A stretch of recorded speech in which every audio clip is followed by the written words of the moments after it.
ನಮಸ್ಕಾರ. ಶುಭ ಪೌರಾಣಿಕ ಯೂಟ್ಯೂಬ್ ಚಾನಲ್ಗೆ ಎಲ್ಲರಿಗೂ ಸ್ವಾಗತ. ಮನುಷ್ಯ ಸಂಘಜೀವಿ.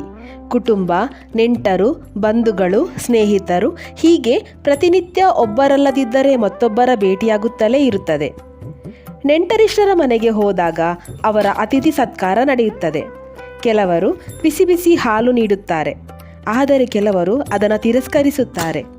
ಹಾಲು ಕೊಟ್ಟಾಗ ಅದನ್ನು ಬೇಡ ಎನ್ನಬಾರದು ಎನ್ನುವ ನಂಬಿಕೆ ಇದೆ. ಕೆಲವರಿಗೆ ಹಾಲು ಅಂದರೆ ಅಲರ್ಜಿ. ಹಾಲಿನಿಂದ ತಯಾರಿಸಿದ ತಿಂಡಿ ತಿನಿಸು, ಹಾಲಿನ ಉತ್ಪನ್ನಗಳನ್ನು ಸೇವಿಸುವುದಿಲ್ಲ.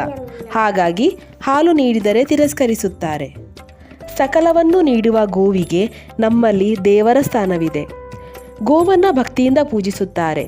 ನೂತನ ಗೃಹ ಪ್ರವೇಶದ ಸಂದರ್ಭದಲ್ಲಿಯೂ ಗೋವನ್ನು ಮನೆಯೊಳಗೆ ತಂದು ಪೂಜಿಸುತ್ತಾರೆ. ಹಸುವನ್ನು ಲಕ್ಷ್ಮೀ ಸ್ವರೂಪಿ ಎಂದು ಪೂಜಿಸಲಾಗುತ್ತದೆ.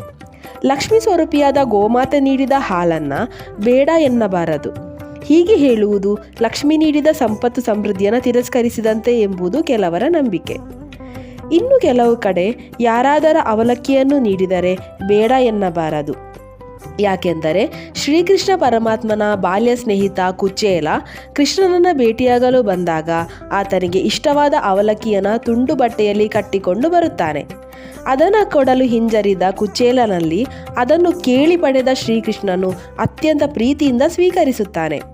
ಅಂದರೆ ಭಗವಂತನಾದ ಶ್ರೀಕೃಷ್ಣನೇ ಕುಚೇಲ ಕೊಟ್ಟ ಅವಲಕ್ಕಿಯನ್ನು ಅಷ್ಟು ಪ್ರೀತಿಯಿಂದ ಸ್ವೀಕರಿಸುವಾಗ ಜನಸಾಮಾನ್ಯರಾದ ನಾವು ಅದನ್ನು ತಿರಸ್ಕರಿಸಬಾರದು ಎಂಬುವ ಪದ್ಧತಿ ಇದೆ. ಇಂತಹ ವಸ್ತುಗಳನ್ನು ಬೇಡ ಎಂದು ಹೇಳುವುದರಿಂದ ಒಳಿತು ಅಥವಾ ಕೆಡುಕು ಉಂಟಾಗುತ್ತದೆ ಎಂದು ಹೇಳುವುದಕ್ಕಿಂತಲೂ ಬದುಕಿನಲ್ಲಿ ಅದನ್ನು ಪಡೆಯುವ ಭಾಗ್ಯವಾದರೂ ಸಿಕ್ಕಿದೆಯಲ್ಲ ಎಂದು ಭಾವಿಸಬೇಕು. ನಿಮಗೇನಾದರೂ ಈ ವಿಡಿಯೋ ಇಷ್ಟವಾಗಿದ್ದರೆ ದಯವಿಟ್ಟು ಲೈಕ್, ಶೇರ್ ಆ್ಯಂಡ್ ಕಮೆಂಟ್, ಹಾಗೆಯೇ ನಮ್ಮ ಚಾನಲ್ನ ಸಬ್ಸ್ಕ್ರೈಬ್ ಮಾಡಿ.